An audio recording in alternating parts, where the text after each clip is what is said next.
Hello and welcome to the program. My name is Carl Pauls. This is the Eco-Modernist Channel Live. I'm here with Gabe Bergman, Chris Bergen, and our special guest. Robert Hayes is an associate professor of nuclear engineering at North Carolina State University and a fellow of the Health Physics Society and the American Physical Society. His field expertise in the nuclear industry encompasses many areas, just too numerous to mention. Dr. Hayes' thrust areas span nuclear non-proliferation, including nuclear assay and retrospective dosimetry. Welcome to the show. Thank you. So, before we get into the main thrust of this, I do want to sort of acknowledge we've got a great asset in you in your TikTok channel, Nuclear Science Lover.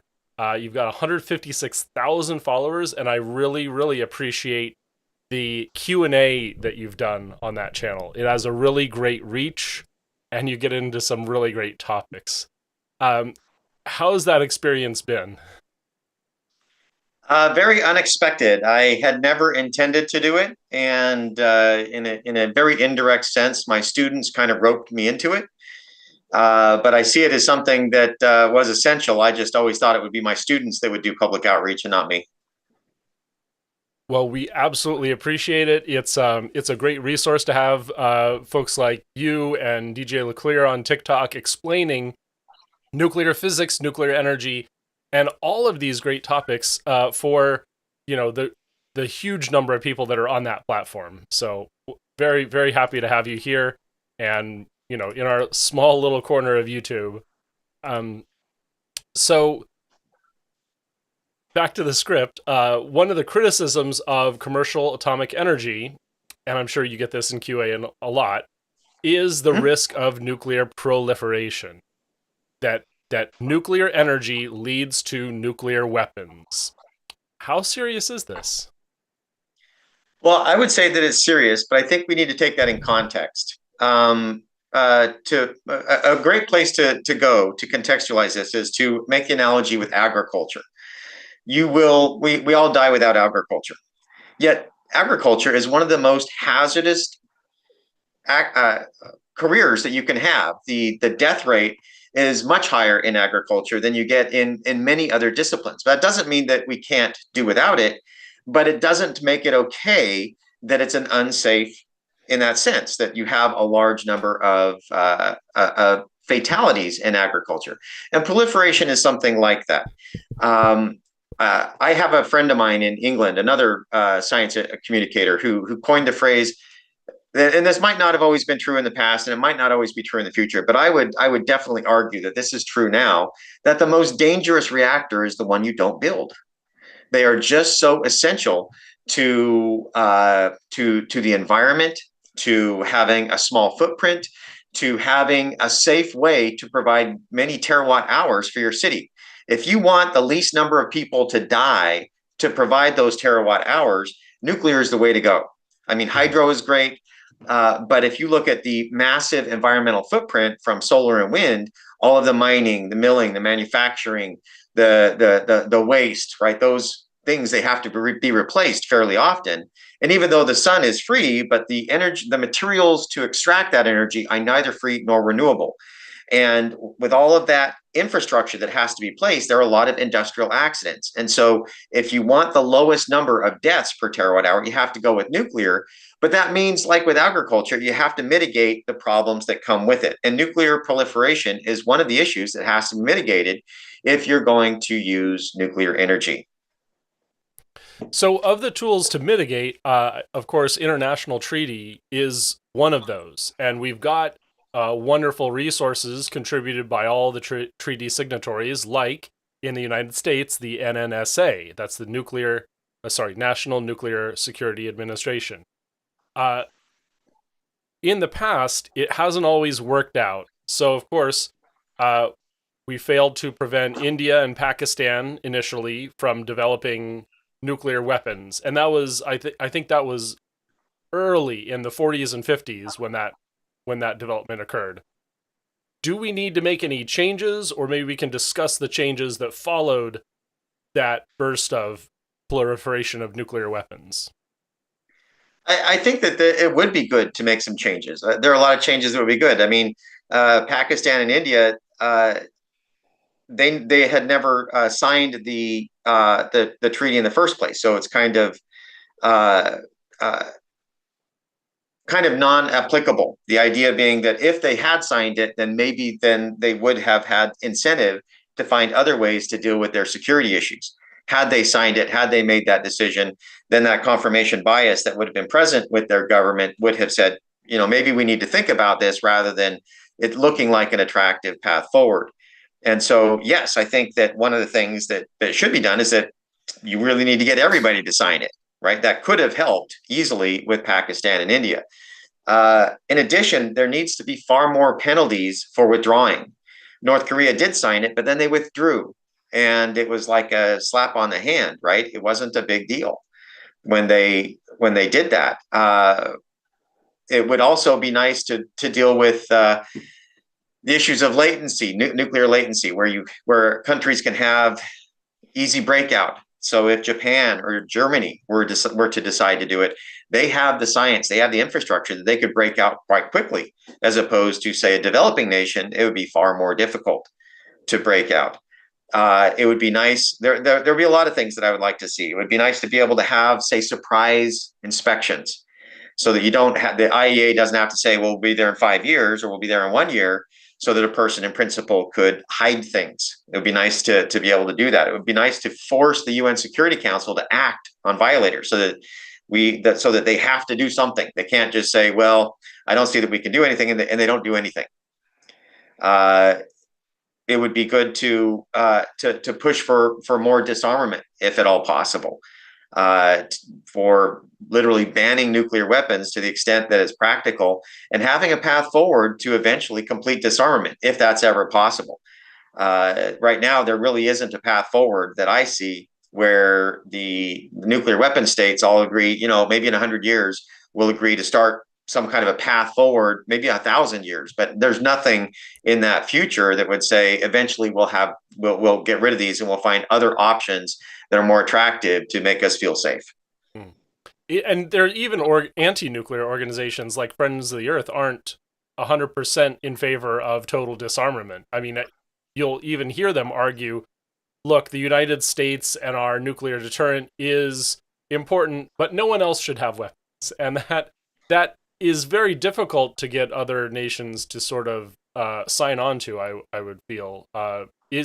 Do you see that total global disarmament, even if it takes 1,000 years, that maybe we get to that through progressive, demilitarization, better trade, better integration of societies across the globe? Is this the kind of framework that we'd have to be working under in order to see real disarmament? Well, I'd like that to be true, but I'm not quite that optimistic. Um, we've only had technology for the past couple hundred years, but we've been around for 20,000 years, for at least 100,000 years. And so, 100 years of high tech, I don't think our species is ready to walk away from war. Perhaps I am a pessimist in that sense, that I don't see it. Maybe because we are so intelligent, we really can evolve that fast. But I believe that's what it would take, is for us to be able to come to a point where the way that we resolve our differences is, at one point, it eventually escalates up to violence. And so I guess I'm a pessimist on that side, that we simply have to replace nuclear weapons with something that is far more compelling. That's all that it takes.